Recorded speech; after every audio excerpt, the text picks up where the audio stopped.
Okay, so we're here now, everyone. Week 2 of Crossfire, a news show that we've only recently just started here, but of course, still here with Brainstorm. Brainstorm, how you doing, mate? Yeah, good. Excited to be out here. Excited to be talking about all things that are the wonderful land of OCA CS:GO, and yeah, good to be here with you, mate. Yeah, exactly, of course. Any sort of esports enthusiasts or internet fans alike will be able to tune into this show and get as much news as possible for the Australian region. First up, CGPL Day 3 and 4 underway here. Avant guard picking up the 2 on 0 on SIF. Yeah, which is, I suppose, perhaps an expected result, really. Avant, this Parallax roster, which is now Avant, have been around for a long time, been playing together not so much. Sif have had a couple of sort of roster changes recently, I guess. I mean, they brought Dexter in for a little while. They've now had Echo coming in place of him as Dexter's moved over to Tainted Minds, which we discussed last week. So, I mean, check out last episode if you want to hear our thoughts on that. But yeah, Echo in now. They've got Mist as well on the side of SYF, who's their substitute, I guess, occasionally sitting in. But yeah, they had Echo, and Avant guard picked up the 2-0. So yeah, I'd say an expected result there. Yeah, I mean, it was sort of one of the more dominant matches we've seen in the season so far. Probably something to take note of so far, at least, with that 2-0 victory. Sif, good roster, like you said, but Avant just coming in with the goods there. And something else we saw a little bit interestingly as well, or intriguingly, Legacy actually forfeiting their match against Immunity. A little bit of context behind that, perhaps, Brainstorm. I I mean, it's a lot of it's just been discussion between players and stuff like that. But so far as I can figure out from what I've seen around, it was a scheduling issue in that Legacy needed to reschedule because they had players unavailable on the day their match was scheduled to be on. They couldn't make that reschedule work, and therefore I don't think they had all their players available, so they forfeited, which gives Immunity the 2-0 victory. So, so far as we can figure out, so far as what's public, that's what happened there. Yeah, exactly. So I think, because CGP is quite set in stone, they've made their schedule pretty clear. Um, they really got to try and it's especially hard on teams, to get those dates in, but at the same time they are there for everyone. So abiding by those times is the best that they can do. Unfortunately, they do have to go away with the forfeit. A great match would have been seen there between the two teams. Doesn't mean the end for Legacy, and it doesn't mean the best for Immunity either. We're only early days here, so definitely enough there for either team to take away. Same time though, we saw a little bit more of different news across the globe, I suppose you could say. ESL NA Pro League, we have some Australian talent, and of course including Sandman, Elfish Guy, Karath, and yourself there, Brainstorm. Yeah, so that's something that I've been very, very excited to be working on. It was, I mean, that was lovely of ESL to reach out, get in contact, get me to work with them. So super exciting for that. But what we're doing, for those who haven't seen it, is we're running the B stream, basically, or the secondary stream is what it's called. And the deal with that is whenever there's games that are going on that the mainstream can't do, so if there's two games going on at once, that's when we step in. And there's a secondary broadcast for the EU Pro League as well, run by, I believe that's a team over in London. But that's what we're doing. So as you said, it's me, Elfish Guy, Karath, and Sandman. So great bunch of guys, obviously two ESL casters, Karath, I suppose a freelancer, kind of like myself. But yeah, so that's what we've been doing. And we've got another broadcast happening in a week and a half. So tune into that because, got to support your Aussies somehow. As Yeah. unbiased as I am about that.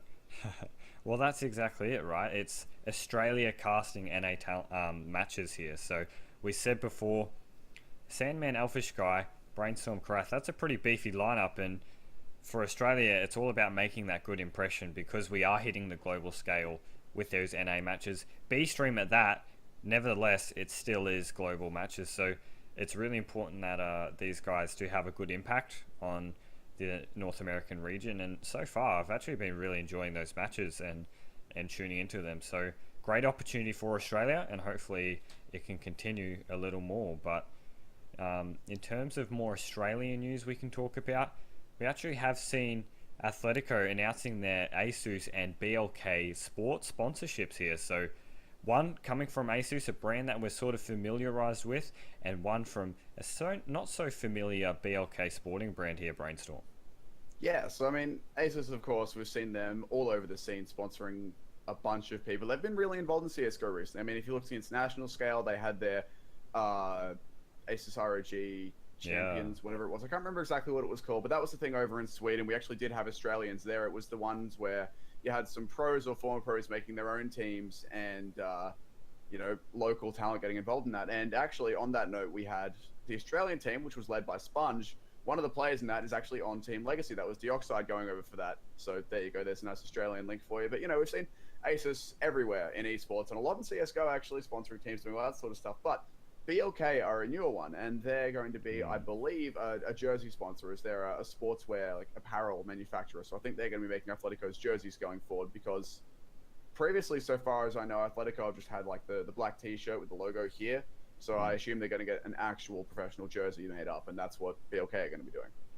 Yeah, I mean, BLK, a bit more of an unfamiliar name in esports at least. So, for as far as I'm aware, I mean, they're sort of coming into the esports atmosphere or bubble, I suppose you could say, with outsourcing being the main priority here for Athletico.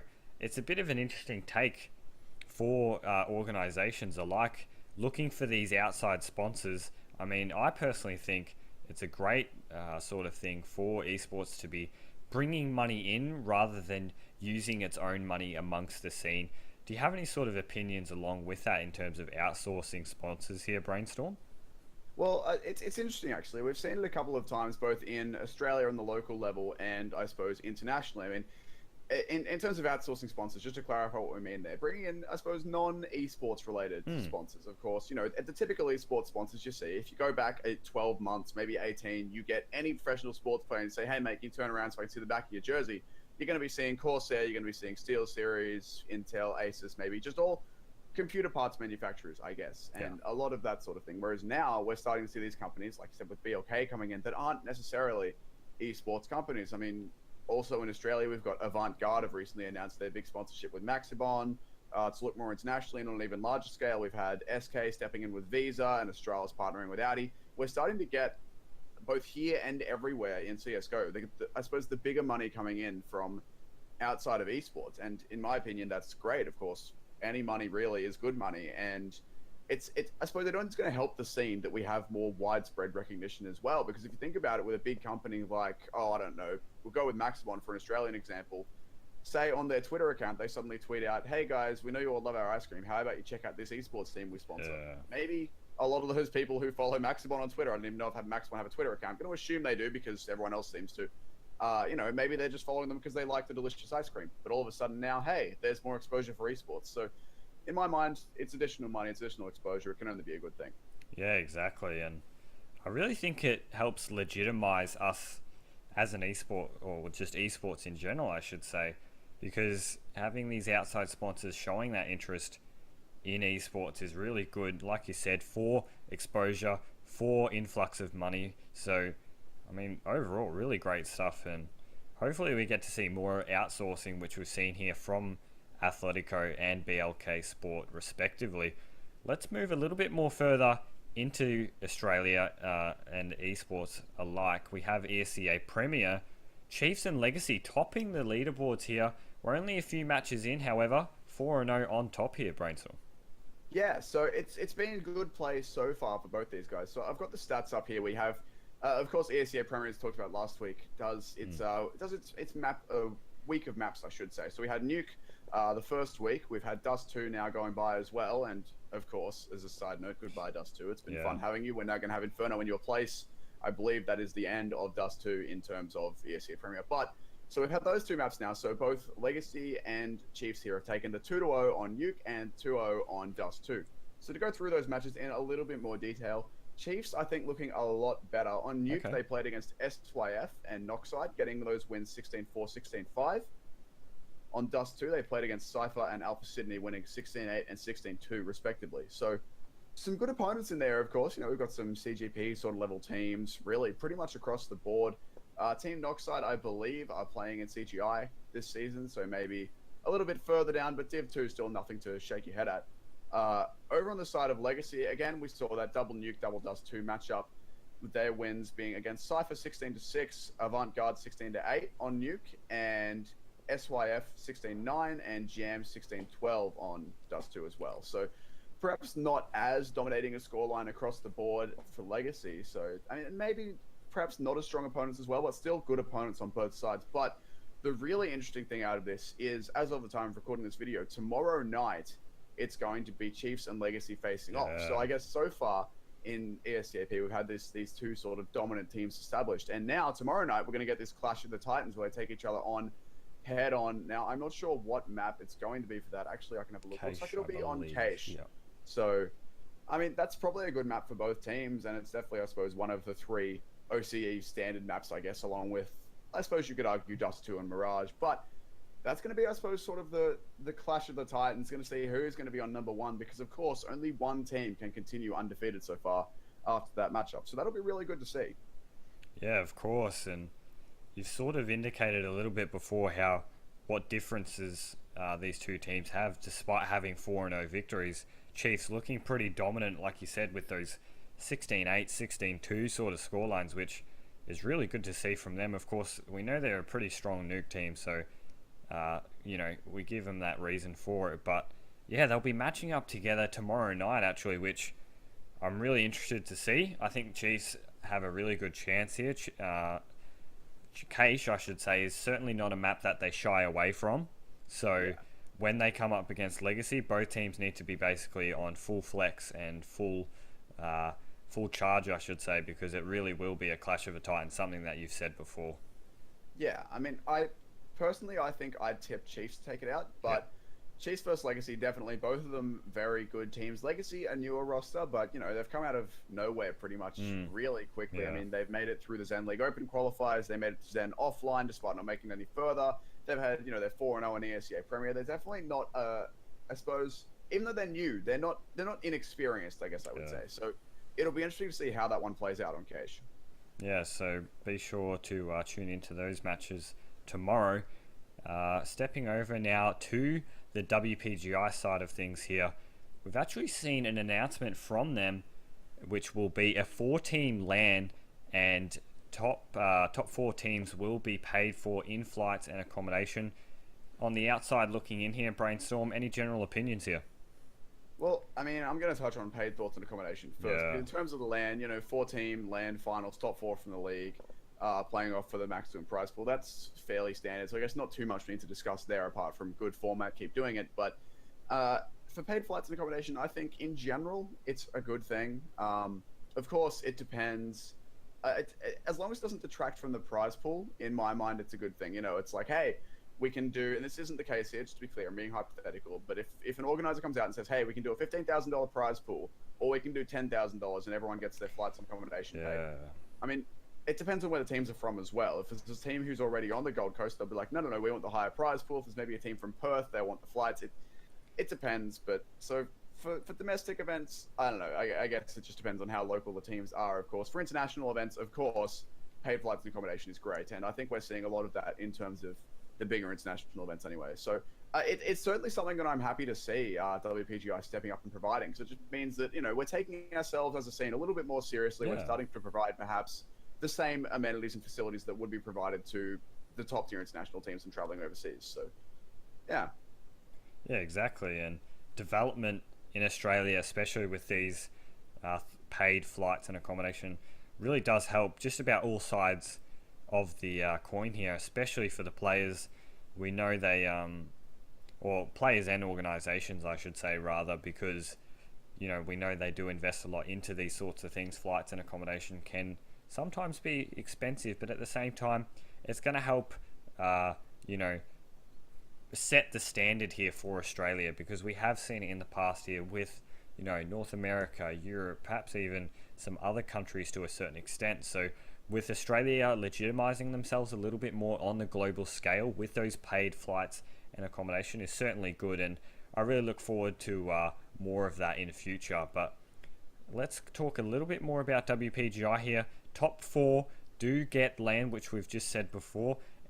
Virtually solidified here. Only 1 week to go left in the league. We have Athletico on top. Second, we have Ravens. Following them is Incept and Darksided. Any sort of thoughts here, Brainstorm?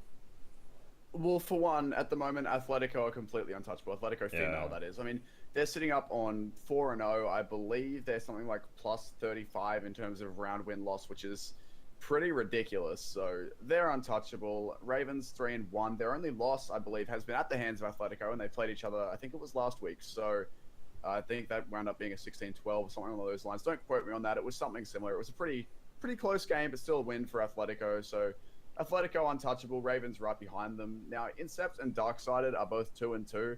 But Okay. I'm pretty sure looking at the points of it, no matter how these last matches go, that's going to be the top four. So that's who I'd expect to be seeing at that LAN. Yeah, and as you said, Athletico showing that dominance. Ravens closely tailing behind. Incept and Darkside a little bit together in the mix there, but like you said, virtually qualified themselves. Ravens doing a good job of just getting ahead, sort of in the pack. I mean, when I talk about the pack, I'm talking about Incept and Darksided. We weren't too sure who would really edge it out there towards the end of the season, but as it progressed, we did see Ravens take it out, pull that second position quite, convincingly, I suppose you could say. So, despite seeing Athletico, I should say, clearly ahead, Ravens also having their own little bit of the market there. But as I said, top four there, Athletico, Ravens, Incept, and Darksided. Let's move a little bit further now. We're actually seeing this LAN hosted. It's at the G-Space Gaming Lounge, which, of all places, the Gold Coast here. Yeah, now Gold Coast, we haven't seen a LAN there in a very long time, if not ever. I'm not entirely sure of my history of the Gold Coast region, being that I'm Sydney-based in terms of LANs and stuff, but there may have been an ACL event or something like that back in the day. I'm not entirely sure, but either way, it's definitely not a common place that you see for LANs. I mean, usually they're going to be in Sydney or in Melbourne or somewhere like that. I mean, a lot of our big LANs have been. You look at PAX, that's been the PAX stuff. That's I believe down in Melbourne. We've had LANs in Sydney. There's all this sort of stuff happening. So Gold Coast, not as standard of a place. I'm not sure if this venue is new. I know that the G Space Gaming Lounge, in terms of, they did make their Twitter account specifically so that they could be tweeting about WPGI. So I'm not sure if that means they're just new to social media or if they're a new venue. I don't know too much about them, but definitely a new place. I don't think there's been a LAN there before, a notable one that I can think of. So it'll be interesting to see how that goes. And of course, WPGI know what they're doing, so I'm sure it'll be a great venue. But yeah, I mean, LANs on the Gold Coast, it's always good to see more diversity, I guess. Exactly, and I think diversity is really the operative word here.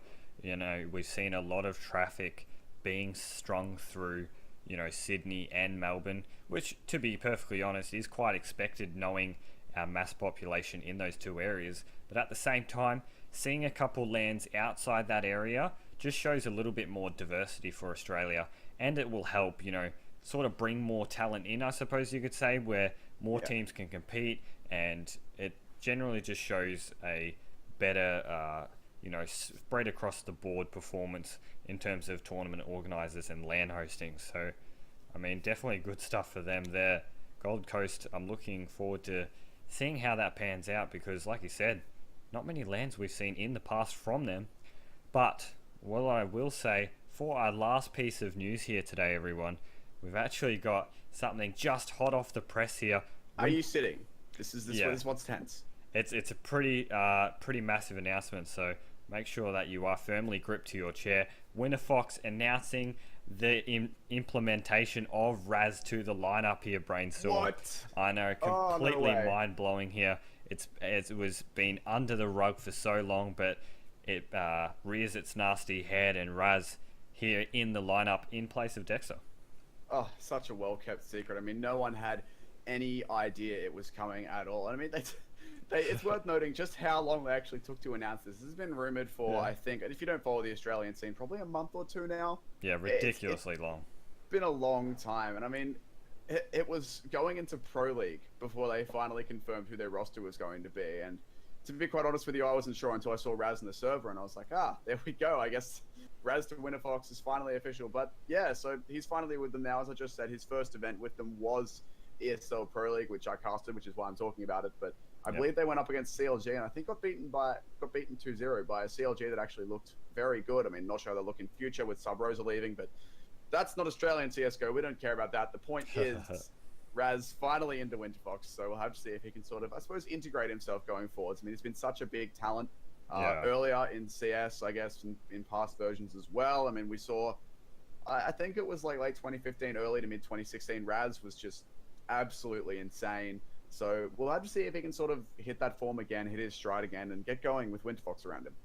Yeah, I mean, let's dwell a little bit on Raz and Winterfox. You sort of said before there how he did have such an impact in the Australian scene, and I very much agree to you to that fact. I mean, Raz had such a strong performance, especially towards the Cyber Gamer Oceanic Esports Masters era, where he just went absolutely off against Athletico, in which their team Parallax, in which he competed in, did actually pick up the victory. But he is replacing Dexter here. Would you say an upgrade or nothing, or just sort of 50-50?